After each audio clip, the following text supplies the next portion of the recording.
Hello and welcome to STEM with Mr. N, where I perform different demonstrations and explain the science behind what we're seeing. This week we're diving into the ocean as I show you how to make an edible coral polyp. Let's check it out.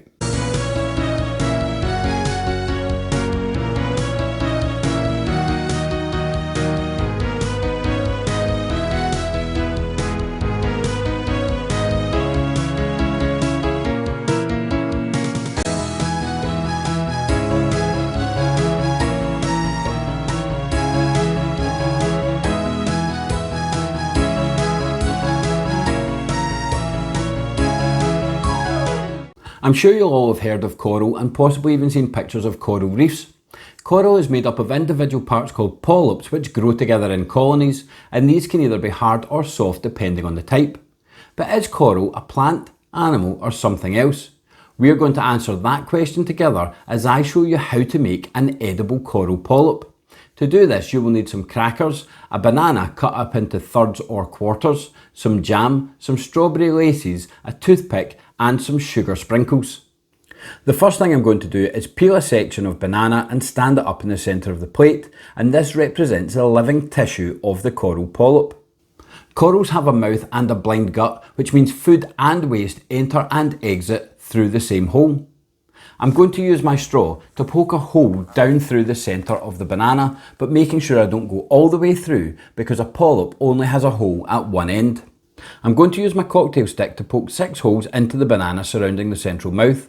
I've broken up a strawberry lace into 6 smaller bits, and I'm going to put each of these into one of the holes that I've poked in the banana. These are going to represent the 6 tentacles of the polyp, and because there are only 6, this is going to be a hexacoral. You can also get corals with 8 tentacles, which are called octocorals. The coral polyp uses its tentacles to capture plankton that is floating by in the water. When the polyp settles on a hard substrate like a rock, or in this case a cracker, the polyp secretes a sticky substance to help it attach, and that is being represented by the jam in the middle of the cracker. Once settled, the coral polyp produces a hard shell around itself made of calcium carbonate, and this is called corallite. The living tissue of the polyp lives inside this, and it provides some protection from predators in the ocean. To make this, I'm breaking apart another cracker and sticking it around the outside of the banana. Now I'm going to add on some sugar sprinkles to the top of my coral polyp. Some corals have algae on them called zooxanthellae. The zooxanthellae photosynthesises within the coral, and it produces sugars which provide nutrients for both themselves and the coral. In return, the coral provides protection for the zooxanthellae. This relationship provides 98% of the energy used by the coral polyp, and the zooxanthellae also contributes to the bright colours that corals often display. As I said at the start, coral polyps grow in colonies, so you can't have just one, and I've gone ahead and made 4 using up my whole banana.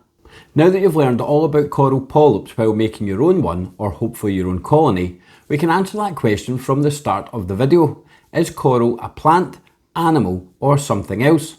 Let's look at some of the things that we've learned.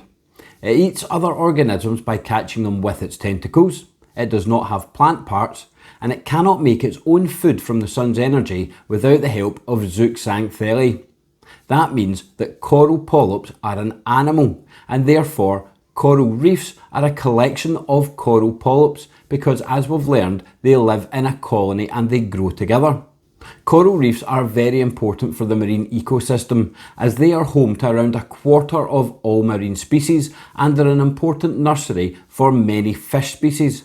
They also have economic benefits for different countries that have coral reefs at them, such as tourism with people going and diving and different recreational activities. However, coral reefs, despite being incredibly important, are under threat. Part of this is from overfishing, as well as pollution going into the ocean, and also the increasing warming and acidification of the ocean as a result of climate change. If coral reefs were to die out, it would be catastrophic for the marine ecosystem, and that's why we need to be mindful of the impact humans are having on the planet and try and protect it as much as possible. Now that you've learned all about coral polyps and we've answered that question about whether it's a plant, animal or something else, now you can do the most fun part of this activity, which is eating your coral polyp. You could pretend that you're something like a parrotfish and eat your coral polyp, but remember, parrotfish don't have hands, so why don't you try eating them with your hands held behind your back? Well, that's all for this week. I hope you enjoyed it. If you did, please hit the like and subscribe buttons to stay up to date on all future content. As always, I would like to take this opportunity to answer any science questions you have about any science topics at all. So feel free to email me at stemwithmrn@outlook.com and I'll get back to you with answers to your questions. You can subscribe to the channel by pushing the button here, and I've added links here to the other STEM demo and explanation videos I do, here to my 10 things you should know about series, and here to my series on 100 scientists who influenced the world. This has been STEM with Mr. N, showing you how to make an edible coral polyp.